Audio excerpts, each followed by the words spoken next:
Hello ਹਾਂਜੀ ਸਾਰਿਆਂ ਨੂੰ ਸਤਿ ਸ੍ਰੀ ਅਕਾਲ ਜੀ। ਕਿੱਦਾਂ ਹੋ ਸਾਰੇ? ਪੜ੍ਹਾਈ ਪੜ੍ਹਾਈ ਕਰਦੇ ਕਿ ਨਹੀਂ ਕਰਦੇ कि ਐਵੇਂ ही लॉकडाउन च बैठे हो घर च हैं? सोच रहे हो यार मैडम पंजाबी क्यों बोल रही हूँ? ऐसे ही मन किया पंजाबी बोल लेते हैं। कोई जो पंजाबी वाले लोग होंगे उनको अच्छा लगे, उनको ऐसी पंजाबी वाली वाइब्स आएगी। और बाकी मुझे पर्सनली लैंग्वेज पसंद है, गाने भी मैं बहुत सुनती हूँ पंजाबी, तो आई मीन मूड किया बोल दिया। इसमें क्या है जी, कुछ भी बोल सकते हैं, चैनल मेरा। चलो स्टार्ट करते हैं बिना किसी बदमाशियों के। टॉपिक हमारा टॉपिक है particle nature of electromagnetic radiation. जो लोग नए आए हैं उनको बता दूं, चैप्टर चला हुआ है स्ट्रक्चर ऑफ एटम, और पिछले वाले लेक्चर में हमने पढ़ा था black body radiation, photo electric effect, ठीक। और उससे पहले हमने पढ़ा था इलेक्ट्रोमैग्नेटिक वेव थ्योरी। तो बेसिकली पढ़ क्या रहे हैं वो बता देती हूँ। पढ़ रहे हैं ये कि वेव नेचर और पार्टिकल नेचर, डुअल नेचर हमें पढ़ना शुरू कर दिया था, मैंने आपको बता दिया था। उसी के रिगार्डिंग जो दूसरी थ्योरी है, जैसे लाइट की आपकी कुछ प्रॉपर्टीज थी ना, इंटरफेरेंस, डिफ्रैक्शन, वो एक जगह से सॉल्व हो रही है, एक जगह से एक्सप्लेन हो रही है। जो फोटो इलेक्ट्रिक इफेक्ट है और ब्लैक बॉडी रेडिएशन, वो दूसरी जगह से। सो उसके रिगार्डिंग ये सारी बातचीत चली हुई थी। उसी में अगली थ्योरी आपकी आती है, उस कड़ी में बोलना चाहिए, उस कड़ी में अगली थ्योरी आती है Planck's quantum theory. And Planck's quantum theory नाम से पता लग रहा है, मैक्स प्लैंक 1900 में। यार ईयर वो याद ना करो, चलेगा, ठीक है, कोई टेंशन नहीं। कौन पूछेगा किस साल में क्या हुआ, इतना माइन्यूटली कोई नहीं पूछता। बेसिक कॉन्सेप्ट समझो, ठीक है। बहुत से बच्चे ना जो बिल्कुल ही ऐसे होते हैं, ये इन सब चीज़ों को याद रखते हैं।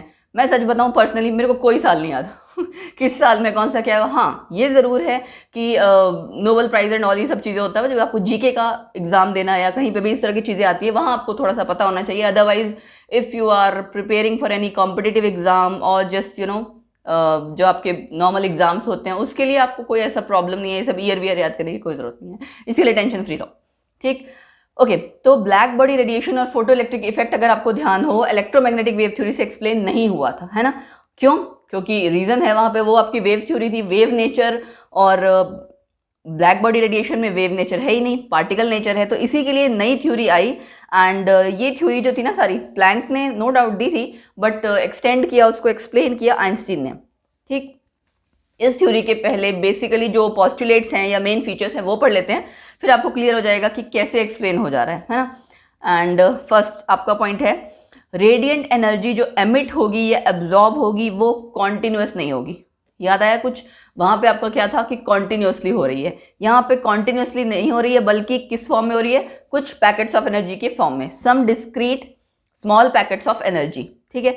तो वो एक पैकेट ऑफ एनर्जी क्या कहलाता है? क्वांटम। और अगर आप लाइट में उसी चीज़ को डिस्कस करना चाहो, इन केस ऑफ लाइट, उस क्वांटम को आप क्या कह दोगे? फोटोन। फोटो वर्ड आपको पता है ना, लाइट के लिए यूज होता है।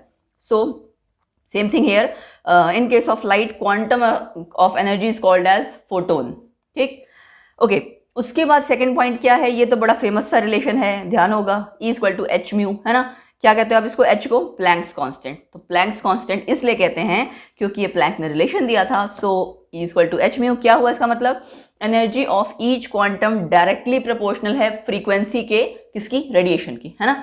रेडिएशन की जो भी फ्रीक्वेंसी है उससे डायरेक्टली प्रोपोर्शनल है। आपने प्रोपोर्शनैलिटी वो हटाया, साइन, तो कांस्टेंट लगाया H, प्लैंक्स कांस्टेंट। इसकी वैल्यू याद रखना 6.634 करके, आप इसको 6.6 भी याद रख लोगे, काफ़ी है, इतना काफ़ी है, चलेगा। 6.6 × 10⁻³ जूल सेकेंड, ठीक। उसके बाद अगला पॉइंट आता है, टोटल अमाउंट ऑफ एनर्जी कितनी होगी? भाई टोटल अमाउंट ऑफ एनर्जी जो भी एमिटेड या एब्जॉर्ब्ड है, जब आप बात कर रहे हो पैकेट्स ऑफ एनर्जी को, तो नंबर वाली बात आ गई ना, तो इसका मतलब क्या है? वो होल नंबर क्वांटा ही होगा। तो n आपने साथ में लगा दिया, जो भी वो नंबर होगा उसके लिए, ठीक है। यहाँ n आपका नंबर ऑफ इलेक्ट्रॉन्स या उस चीज़ को लेकर नहीं, n इज फॉर नंबर के लिए आपको कहा गया है कि होल नंबर क्वांटा होगा, एक पैकेट, दो पैकेट, तीन पैकेट ऑफ एनर्जी, ठीक है। तो मेन चीज़ क्या है कि कॉन्टिन्यूस नहीं है, डिसकॉन्टिन्यूस है एनर्जी की जो पैकेट्स ऑफ एनर्जी हैं, ठीक है, जो एनर्जी कोई एमिट हो रही है, एब्जॉर्ब हो रही है, उसके लिए। फिर E = h म्यू, और अगर टोटल एनर्जी निकालनी है तो E = NH म्यू, ठीक है, होल नंबर क्वांटा। फिर बात आती है एक चीज़, 1 आइंस्टीन ऑफ एनर्जी। ये कई बार एक्चुअली कहना चाहिए मुझे, वैसे भी पूछा जाता है, बट हाँ न्यूमेरिकल्स में कई बार ना आ जाता है। 1 आइंस्टीन पता ही नहीं होता क्या है। ये MCQs में भी कई बार पूछा हुआ है, एक आध बार, यू नो समटाइम्स। तो energy possessed by 1 mole of quanta, उसे आप कह दोगे 1 मोल ऑफ क्वांटा मतलब Avogadro number. I hope Avogadro number याद होगा, भूला नहीं होगा। भाई लोग ऐसी थ्योरी मत अप्लाई करना कि आगे आगे बढ़ते गए पीछे का सारा साफ होता गया। ऐसा मत करना। जो भी पढ़ रहे हो उसको रिटेन करने की भी कोशिश करो, क्योंकि आपने फर्दर एग्जाम देना है, ठीक है। +1 +2 वाले जितने भी हैं, जो +2 वाले हैं उनको ऑब्वियसली खाली +2 का पढ़ना है, बट हाँ कंपटीशन के लिए जिनको पढ़ना है उनको दोनों पूरी क्लास अच्छे से दिमाग में होनी चाहिए। और वैसे भी +1 तो अभी, ये तो आपकी +1 की वीडियो है ना, स्टार्टिंग है अभी, तो अगर अभी से आदत नहीं बनाओगे, क्योंकि 10th तक आदत नहीं होती है, 10th तक इतनी हैबिट नहीं होती बहुत सारा कंटेंट पढ़ने की, छोटी छोटी बुक्स होती हैं उसी में सब कुछ कवर हो जाता है, बट अब आदत डालनी पड़ेगी, क्योंकि मोटी मोटी किताबें पढ़नी पड़ेगी, वो ग्रंथ जो हैं उसका भार उठाना पड़ेगा। अगर भार नहीं उठाओगे तो फ्यूचर का भार कौन उठाएगा, ठीक है। पेट पालना है ना, आगे जाके पढ़ना पड़ेगा, कुछ ना कुछ करना पड़ेगा, नौकरी करनी पड़ेगी, हमेशा पूरी जिंदगी जुगाड़ पे नहीं चलती, ठीक। Okay, so Avogadro number of quanta अगर आप कंसीडर करते हो, या 1 मोल ऑफ क्वांटा, उसकी जो एनर्जी होगी that is actually is equal to n0। n की जगह वो स्मॉल n जो था, मतलब नंबर की बात, वहां पे क्या आ गया, एवोगाड्रो नंबर, h म्यू तो सेम रहेगा। फिर यहाँ देखो क्या किया मैंने, म्यू यानी फ्रीक्वेंसी को रिप्लेस कर दिया c/λ। ये रिलेशन आप ऑलरेडी पढ़ चुके हो, राइट। तो इस तरह के जो रिलेशंस है वो माइंड में हमेशा रखना, क्योंकि बहुत बार न्यूमेरिकल्स जो आते हैं वो क्लब करके आते हैं, कई फॉर्मूलेज उसमें यूज हो जाते हैं। जरूरी नहीं है कि सिंगल फॉर्मूला बेस्ड होगा, उसमें कई सारे फॉर्मूले हो सकते हैं, आपको उसको कोरिलेट करके सॉल्व करना होगा। ओके, अच्छा अगला क्या है अब, कि ब्लैक बॉडी रेडिएशन इससे एक्सप्लेन कैसे करोगे, या फोटो इलेक्ट्रिक इफेक्ट एक्सप्लेन कैसे करोगे। देखो ब्लैक बॉडी रेडिएशन में क्या था, कलर चेंज हो रहा था, है ना। यहाँ पे अगर कोई किसी आप जो भी सॉलिड सब्सटेंस है, आयरन रॉड है, जो भी है, जिसे आप हीट करते हो, एटम्स उस सब्सटेंस के क्या करेंगे, दे एमिट रेडिएशन ऑफ फ्रीक्वेंसी, और जैसे जैसे हीटिंग बढ़ती जाएगी मोर एंड मोर एनर्जी वो एब्जॉर्ब करते जाएंगे। जाहिर सी बात है, एनर्जी बढ़ती जा रही है आपकी, जैसे जैसे आप हीटिंग कंटिन्यू करते जा रहे हो वो आपकी एनर्जी और ज़्यादा एब्जॉर्ब करते जाएंगे, कौन, एटम्स। तो उसकी वजह से क्या होगा, वो एमिट भी ज़्यादा करेंगे, and what they emit radiations of higher frequency. यानी विद टाइम क्या होगा, जो पहले रेडिएशन एमिट हो रही थी उसकी फ्रीक्वेंसी कुछ और होगी, बाद में कुछ और होगी, तो इस तरह से फ्रीक्वेंसी चेंज होती जा रही है। फ्रीक्वेंसी चेंज हो रही है मतलब कलर चेंज हो रहा है ना। आपने जो इलेक्ट्रोमैग्नेटिक स्पेक्ट्रम पढ़ा था उसमें इंक्रीजिंग ऑर्डर ऑफ वेवलेंथ या डिक्रीजिंग ऑर्डर ऑफ फ्रीक्वेंसी था। जब आप विबग्योर वाला रीजन पढ़ते हो, विजिबल आई वाला, है ना, वॉयलेट, इंडिगो, ब्लू, सारे कलर्स, उसमें क्या है, फ्रीक्वेंसी एंड वेवलेंथ अगर चेंज हो रही है तो कलर चेंज हो रहा है, ऑब्वियस सी बात है। तो यहाँ पे भी वही हो रहा है, फ्रीक्वेंसी जो एमिट हो रही है पहले कुछ है, बाद में वो जैसे जैसे हीटिंग बढ़ती जा रही है फ्रीक्वेंसी बढ़ती जा रही है, तो उसकी वजह से आपका कलर चेंज आता जा रहा है। ब्लैक बॉडी रेडिएशन में यही चीज़ थी ना वहाँ पे, कि कलर चेंज आएगा। इलेक्ट्रोमैग्नेटिक वेव थ्योरी इस चीज़ को एक्सप्लेन नहीं कर पाई थी, क्योंकि वो क्या कहती थी, एनर्जी कॉन्टिन्यूसली एमिट हो रही है, तो कलर चेंज आने का कोई लॉजिक ही नहीं बनता, ठीक। अब उसके बाद बात आती है रेड लाइट। रेड लाइट की मिनिमम फ्रीक्वेंसी है विबग्योर, आर की वेवलेंथ ज़्यादा होगी, फ्रीक्वेंसी सबसे कम, ठीक है। So minimum frequency, and yellow light की हायर फ्रीक्वेंसी, ठीक है। अच्छा यहाँ पे एक्चुअली आई थॉट कि वॉयलेट होना चाहिए था, no doubt violet and all तो ठीक है, ये रेड और येलो लाइट इसलिए ले लिया गया बिकॉज कोरिलेट करना था इसको जो हीटिंग है उसके साथ। तो जैसे जैसे आप हीटिंग करते जा रहे हो कलर चेंज हो रहा है ना, फ्रीक्वेंसी चेंज हो रही है, इसी वजह से आपकी जब आप हीटिंग शुरू करते हो पहले रेड होगा, वो करते करते येलो होगा, बाद में आते आते क्या हो जाता है, ब्लू कलर, जो हमने पिछले लेक्चर में पढ़ा था, राइट। तो that was black body radiation. तो ये हो गई इसकी एक्सप्लेनेशन कि प्लैंक्स क्वांटम थ्योरी एक्सप्लेन करती है ब्लैक बॉडी रेडिएशन को। उसके बाद अगला टॉपिक क्या है, इसी तरह से फोटो इलेक्ट्रिक इफेक्ट। ये कैसे एक्सप्लेन करेंगे, जब कुछ अमाउंट ऑफ लाइट आपकी किसी पर्टिकुलर फ्रीक्वेंसी की उस मेटल सरफेस पे गिरी, क्या होगा, एनर्जी ट्रांसफर होगी। जाहिर सी बात है, जो एनर्जी उस लाइट की थी वो अपनी एनर्जी ट्रांसफर कर देगा मेटल के सरफेस पे जो एटम है उसमें अगर आप एटम की बात कर रहे हो, उसका मतलब किसको ट्रांसफर कर रहे हो, इलेक्ट्रॉन को एनर्जी मिली। क्या होगा वो, अगर उसके पास ज़्यादा एनर्जी आ गई तो वो उस मेटल एटम से डिटैच हो जाएगा।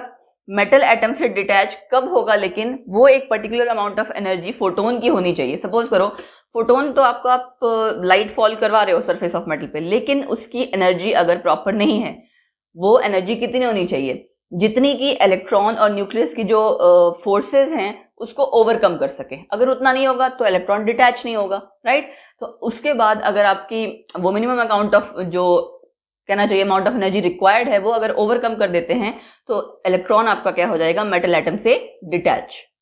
सो फोटो इलेक्ट्रॉन्स जो आपके इजेक्ट आउट होंगे उसके लिए हमने एक वर्ड किया था ना, थ्रेशोल्ड फ्रीक्वेंसी, याद आया। फोटो इलेक्ट्रॉन्स कब इजेक्ट आउट होंगे उस सरफेस ऑफ मेटल से, जब इंसिडेंट लाइट की एक पर्टिकुलर फ्रीक्वेंसी होगी जिसे हम क्या कहेंगे, थ्रेशोल्ड फ्रीक्वेंसी, ठीक है। और if the frequency of incident light, जो लाइट इंसिडेंट मतलब उस पर गिरेगी आपके सरफेस ऑफ मेटल पे, उसकी फ्रीक्वेंसी अगर मोर देन थ्रेशोल्ड है, इसका मतलब क्या हो गया, एनर्जी मोर देन है, मतलब उस इलेक्ट्रॉन को एक्स्ट्रा एनर्जी मिल रही है, जितनी उसको रिक्वायर्ड थी फोर्स कट करने के लिए, न्यूक्लियस की जो इंटरेक्टिव फोर्सेस थी, उस फोर्सेस ऑफ अट्रैक्शन आप जो कह सकते हो, उसको ओवरकम करने के लिए तो जितनी एनर्जी थी उससे भी ज्यादा एनर्जी उसको मिल रही है, तो वो किस में कन्वर्ट हो जाएगी, एक्स्ट्रा एनर्जी, काइनेटिक एनर्जी में, ठीक है। सो ये जो आपकी kinetic energy of ejected electron है, ये आपको कैलकुलेट करनी आनी चाहिए। हाफ mv² इसका फॉर्मूला होता है, वो तो नॉर्मल है, h mu minus h mu naught, मतलब जो थ्रेशोल्ड फ्रीक्वेंसी है और जो थ्रेशोल्ड फ्रीक्वेंसी वाले, इसको तो आप क्या कहोगे, एनर्जी हुई ना पूरी, ये भी एनर्जी है, ये भी एनर्जी है, एनर्जी की वैल्यूज, एक्स्ट्रा एनर्जी जो है ये हम वो कैलकुलेट कर रहे हैं, वही आपकी काइनेटिक एनर्जी है, ठीक। तो एच म्यू तो आप एज सच लिखोगे H mu naught plus half mv²। H mu naught आपका क्या था, पिछली बार हमने पढ़ा था ना, जो एनर्जी है उसको हम क्या कह सकते हैं, वर्क फंक्शन, तो ये W नॉट आ गया, वर्क फंक्शन। और ये पूरी इक्वेशन आपकी हो गई आइंस्टीन फोटो इलेक्ट्रिक इक्वेशन, ठीक, रिलेशन हो गया और फोटो इलेक्ट्रिक इफेक्ट दोनों को कोरिलेट कर दिया, आइंस्टीन फोटो इलेक्ट्रिक इक्वेशन, ठीक। उसके बाद कुछ पॉइंट्स हैं जो याद रखो। सबसे पहला पॉइंट क्या है, देखो, greater the frequency greater is the kinetic energy of emitted electron, मतलब फ्रीक्वेंसी से काइनेटिक एनर्जी इफेक्ट हो रही है किसकी, इलेक्ट्रॉन की, ठीक है। ये अभी आगे कुछ पॉइंट्स आएंगे, वहां पे फिर कुछ और रिपीट होगा, इंटेंसिटी के साथ कोरिलेट करना, फ्रीक्वेंसी के साथ, काइनेटिक एनर्जी नंबर किस पे डिपेंड करेगा, फोटो इलेक्ट्रॉन्स का, ये सारी चीजें, ठीक है। तो ये आपने पहले भी पढ़ लिया, फोटो इलेक्ट्रिक इफेक्ट में भी आया था, है ना, तो कोरिलेट करके पढ़ो ताकि भूलो ना कभी। Greater is the frequency greater is the kinetic energy of emitted electron, ठीक, जो उसपे से इजेक्ट आउट होगा। अब उसके बाद काइनेटिक एनर्जी देखो किस पे डिपेंड कर रही है, फ्रीक्वेंसी पे। इस ग्राफ से ये ग्राफ पूछा जाता है, स्लोप क्या है, h, ठीक है, h क्या है, प्लैंक्स कांस्टेंट, और कुछ नहीं है, h है आपका प्लैंक्स कांस्टेंट। जीरो कभी नहीं हुई, फ्रीक्वेंसी आपकी जीरो नहीं है, क्योंकि आप क्या कर रहे हो, एटलीस्ट कुछ अमाउंट ऑफ फ्रीक्वेंसी की लाइट फॉल करवा रहे हो, है ना, जीरो तो हो ही नहीं सकता, जब एनर्जी नहीं होगी तो आपका फोटो इलेक्ट्रिक इफेक्ट ही नहीं होगा, राइट। तो काइनेटिक एनर्जी आपकी किस पे डिपेंड कर रही है, फ्रीक्वेंसी पे, इसलिए इसका स्लोप आया, और स्लोप की वैल्यू क्या है, h। स्लोप आपका क्या होता है, टेंजेंट थीटा, याद रखना है। अच्छा, उसके बाद दूसरी साइड अगर आप देखो, काइनेटिक एनर्जी फोटो इलेक्ट्रॉन्स का अगर हम ग्राफ प्लॉट करें इंटेंसिटी के साथ, कि जो लाइट आपकी इंसिडेंट लाइट फॉल कर रही है सरफेस मेटल पे, उसकी इंटेंसिटी कितनी है, तो काइनेटिक एनर्जी कांस्टेंट आएगी। इसका मतलब काइनेटिक एनर्जी फ्रीक्वेंसी पे तो डिपेंड करती है लेकिन इंटेंसिटी पे डिपेंड नहीं करती। फाइन, ये माइंड में अपना, ये पॉइंट अपने माइंड में बिठा के रख लेना, बहुत पूछा जाता है, एंड बहुत बार इसके रिगार्डिंग मैं बोलूंगी कई तरह से क्वेश्चन तोड़ मोड़ के पूछे जाते हैं, ठीक, ओके। अब यार ये चीज तो सिंपल है, देखो वॉयलेट और रेड की, तो मैंने जस्ट वैसे ही लिख दिया कि आप याद रखो, वॉयलेट मैक्सिमम फ्रीक्वेंसी, जाहिर सी बात है ना, विबग्योर, तो रेड की क्या थी आपकी, वेवलेंथ ज्यादा फ्रीक्वेंसी कम, और वॉयलेट की वेवलेंथ कम फ्रीक्वेंसी ज्यादा, ये वही चीज लिखी हुई मैंने, मैक्सिमम फ्रीक्वेंसी तो जाहिर सी बात है एनर्जी भी ज्यादा होगी, रेड की फ्रीक्वेंसी कम एनर्जी कम।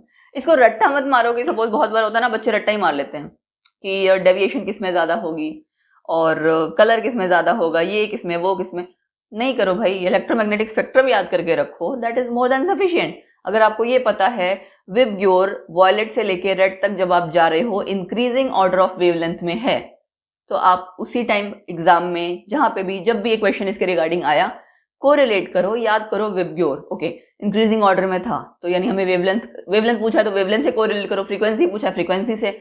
यूजुअली क्या होता है ना, देखो ब्रेन को हमें ट्रेन करना चाहिए, हम क्या करते हैं, सारा कुछ इस दिमाग पे बोझ डालते जाते हैं, कूड़ा का बड़ा जो है सब कुछ, tension stress each and everything. जब ये खाली नहीं होगा, इसमें जाएगा कैसे, कुछ खाली होना चाहिए ना डिब्बा, तब इसमें कुछ भर सकते हो। तो ये चीज ध्यान रखना कि आप जो भी चीज है उसको इस तरह से कोरिलेट करके पढ़ो। कभी देखा है बच्चों को, बच्चे क्या करते हैं, उनको आप कोई भी नई चीज सिखानी हो ना, बड़ी जल्दी सीखते हैं, क्योंकि उनके ऊपर कोई प्रेशर नहीं होता, बर्डन नहीं होता, उन्होंने कुछ कैरी नहीं किया होता अपने साथ फालतू का बैगेज। इस वजह से फ्रेश माइंड के साथ पढ़ो और जो जितना जरूरी है उसको रिटेन करके रखो ब्रेन में, फालतू की चीजें सब।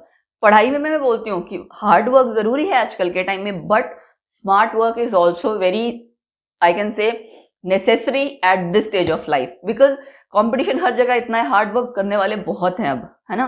पहले ऐसा टाइम होता था कि नहीं करते थे, बहुत लोग हार्ड वर्क करते हैं, लेकिन स्मार्ट वर्क भी जरूरी है। टाइम इज रनिंग, आप उस टाइम में अगर अपने आप को मैं अगर बोलूँगी कि एडजस्ट नहीं कर पा रहे हो उसके साथ, सब जगह आपको अपनी आइडेंटिटी क्रिएट करनी है, जहाँ भी जिस भी आप फील्ड में हो, तो उसके लिए स्मार्ट वर्क भी ज़रूरी है, राइट। चलो आगे बढ़ते हैं, बहुत ज्ञान हो गया। तुम लोग बोलते हो मैडम मोरल वैल्यूज़ का भी लेक्चर दे देती है बीच बीच में। क्या करूं यार, अफसोस, हम टीचर हैं, टीचरों का काम होता है लेक्चर देना। कोई सुने ना सुने क्या फर्क पड़ता है, हम तो लेक्चर देंगे ही देंगे, है ना। चलो आगे बढ़े। ओके, हमने पढ़ लिया फ्रीक्वेंसी के साथ। ये देखो दूसरा पॉइंट आ गया, with increase in intensity of light of a given frequency number of photons increase होंगे। जैसे नंबर ऑफ फोटो इलेक्ट्रॉन्स था, वैसे यहाँ पे नंबर ऑफ फोटोन्स इंक्रीज होंगे, लेकिन काइनेटिक एनर्जी नहीं होगी। फिर आती है इलेक्ट्रॉन वोल्ट की वैल्यू, इसको याद कर लो। Electron volt, charge on electron and 1 volt. तो बस वैल्यूज की पुट कर दिया आपने, 1.6 × 10⁻⁻19 और CV is equal two joule. Units देखो, हाँ कई बार मैं आपको बताती हूँ, यूनिट्स पे ही क्वेश्चन आ जाता है। 1 joule is equal to 4 units लिखी होगी, वही नहीं अटेम्प्ट कर पाते हम। पता है क्यों? क्योंकि हमारा बेसिक्स ही नहीं क्लियर है। जूल किसकी यूनिट है? वर्क की एनर्जी की। हमें वर्क एनर्जी का फॉर्मूला ही नहीं पता होता है भाई, कि किस पे आप मतलब work is equal to what, force, M A, क्या चीज़ है, कुछ नहीं पता होता। तो इस पे वर्क करो। इसीलिए हम बेसिक कॉन्सेप्ट्स ऑफ केमिस्ट्री में जहाँ डिराइव्ड यूनिट्स है ना, वहाँ ये सारी चीज़ें हैं ऑलरेडी। तो बीच बीच में मैं क्यों याद कराती रहती हूँ कि पढ़ने का तरीका हमें चेंज करना चाहिए लाइफ में। अप्रोच आपको, कई बार मेहनत सब लोग कर रहे हैं, बट किसी की चीज़ क्लिक कर रही है, पेपर क्लियर हो रहा है, किसी का नहीं हो रहा है, बिकॉज एक ही डिफरेंस है। हो सकता है आप लेबोरियस हो, हार्ड वर्क हो, लेकिन आपको प्रॉपर पढ़ना नहीं आता, तो क्लिक नहीं करेगा वो चीज़, ठीक है। Energy acquired by an electron, जब उसे एक पोटेंशियल मिलता है, पोटेंशियल डिफरेंस कितना होना चाहिए? 1 वोल्ट, तो उसे क्या देते हैं? 1 इलेक्ट्रॉन वोल्ट। सिंपल सी बात है, जब आप 1 वोल्ट का पोटेंशियल डिफरेंस दे रहे हो, उसकी वजह से जो एनर्जी मिल रही है इलेक्ट्रॉन को, उसे हम कहते हैं 1 इलेक्ट्रॉन वोल्ट। ये हो गया हमारी, क्या होगी? Planck's quantum theory complete. अब उसके बाद दोनों सारी टाइप की, हर टाइप की थ्योरीज हो गई। तो क्या डिस्कवर हुआ? Dual nature of electromagnetic radiation, ठीक है। पहली बात कि लाइट का दोनों तरह का नेचर है, डुअल नेचर है, wave as well as particle nature, है ना। तो कुछ प्रॉपर्टीज आपकी वेव से डिफाइन होती हैं, कुछ प्रॉपर्टीज डिफाइन होती है मतलब एक्सप्लेन होती हैं, और कुछ आपकी पार्टिकल नेचर से। जैसे वेव वाली कौन सी थी? Interference, diffraction. कैसे याद रखोगे? एक्स रेज, ठीक है। एक्स रेज आपका डिफ्रैक्शन पैटर्न शो करता है ना, उससे याद रखना, ठीक। उसके बाद दूसरा है आपका पार्टिकल नेचर। पार्टिकल नेचर का जो बाद वाला कॉन्सेप्ट है, black body radiation, photo electric effect, ठीक, जहां पे नंबर की बात आ गई। तो ये आइडियाज टोटली सारे क्लब किए थे फाइनली आइंस्टीन ने। उन्होंने ये डुअल नेचर दिया इलेक्ट्रोमैग्नेटिक रेडिएशन का, ठीक है। तो हमारी थ्योरी और ये ड्यूअल नेचर वाला जो पॉइंट है हमारा कंप्लीट हुआ। अब क्या करेंगे हम? न्यूमेरिकल्स। बिना न्यूमेरिकल्स के बात नहीं बनती, मैं हमेशा कहती हूँ, और इसीलिए हमेशा न्यूमेरिकल्स मैं खुद भी कराती हूँ और आपको देती हूँ हर लेक्चर में, कि जो टॉपिक आप पढ़ रहे हो उसके रिगार्डिंग अगर न्यूमेरिकल हैं तो आप भी करो, मैं आपको करवाऊँ, और बस आपका टॉपिक कंप्लीटली प्रिपेयर हो जाए, ठीक। सो फर्स्ट क्वेश्चन है, बहुत सिंपल, बहुत इजी। पहला सवाल आप लोगों के लिए केबीसी नहीं खेल रही मैं, सिर्फ क्वेश्चन दे रही हूँ, ठीक है। Calculate the frequency and energy of a photon of radiation having wavelength 6000 angstrom. अच्छा, फ्रीक्वेंसी निकालना है और क्या निकालना है? एनर्जी। क्या रिलेशन लगाएंगे हम? सी की वैल्यू लिखो 3 × 10⁸ मीटर पर सेकेंड, ठीक है। और लैम्डा आपको दिया है 6000 एंगस्ट्रॉम, मतलब 6000 × 10⁻⁻10 मीटर। हो गया? बस हो गया, क्वेश्चन हो गया। कैसे हो गया? देखो, C is equal to mu into lambda, ये रिलेशन था। यहाँ से फ्रीक्वेंसी क्या आ जाएगी? Frequency is equal to C by lambda. 3 × 10⁸ divide में आ गया 6000 × 10⁻⁻10, ये 1/2 आएगा और 8 3 5। ओके, फाइनल आंसर आपका आ गया 5 × 10⁻14 सेकेंड इनवर्स। आ गया?